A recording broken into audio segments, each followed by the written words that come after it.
on est ce qu'on mange.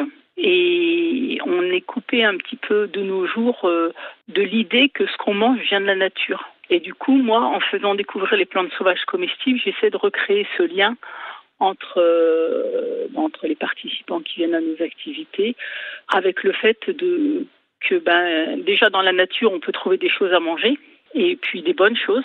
Comment vous êtes arrivé à cette association? Essayez de remonter un peu le fil du temps. Alors, ça vient de l'enfance comme souvent. Alors moi, j'ai pas eu des parents qui m'ont enseigné le terrain.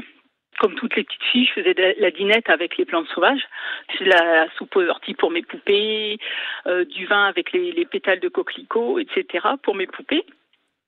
Et puis je me disais, mais qu'est-ce que ce serait formidable si on pouvait les manger en vrai. Et le jour où j'ai réellement découvert qu'on pouvait manger les plantes sauvages, enfin certaines d'entre elles, c'était vraiment une grosse révélation. L'association a été créée en 2010. Au départ, c'était vraiment pour la promotion des plantes sauvages comestibles. On connaît déjà quelques plantes, le pissenlit, l'ortie, le plantain. Il y a des plantes que tout le monde connaît, mais finalement, on les voit et on passe à côté. Et on ne les utilise pas en tant que plantes alimentaires, alors qu'elles sont très bonnes à être mangées, si tant est qu'on les cuisine un petit peu.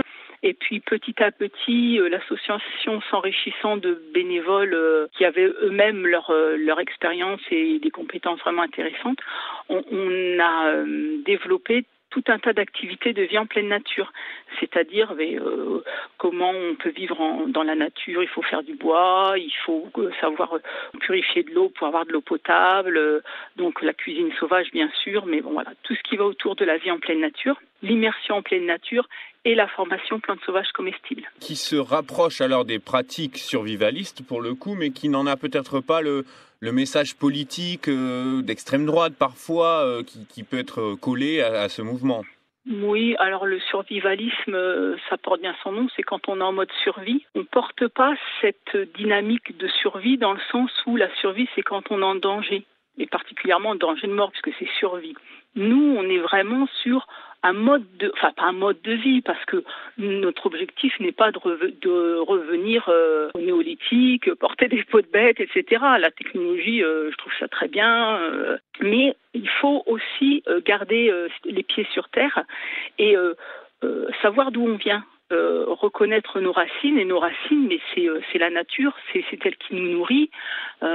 Si on la protège pas, si on se déconnecte complètement d'elle, on ne peut pas vivre. On voit les mal-être que ça peut engendrer de vivre dans des milieux sururbains, etc. Le survivalisme, pour moi, c'est une dynamique un peu à l'américaine. Je stocke, je m'arme, etc. Enfin, je me vois pas en tant que survivaliste. Disons que s'il fallait accoler un mot sur ma pratique, ça serait plutôt de la résilience ou du retour aux sources. Repartir sur ce que faisaient nos grands-parents, c'est-à-dire vivre simplement en faisant du jardin, de la cueillette, ses propres conserves, des choses comme ça. Vous vous préparez, vous vous organisez pour protéger un éventuel problème. Et je pense que c'est plutôt en ça qu'il faut voir les choses, c'est-à-dire nos grands-parents, quand par exemple ils faisaient des conserves, c'était parce que l'année d'après, peut-être que le jardin allait moins donner en légumes et que du coup il fallait quand même avoir un petit peu à manger, etc. C'est l'autonomie, c'est de la liberté aussi.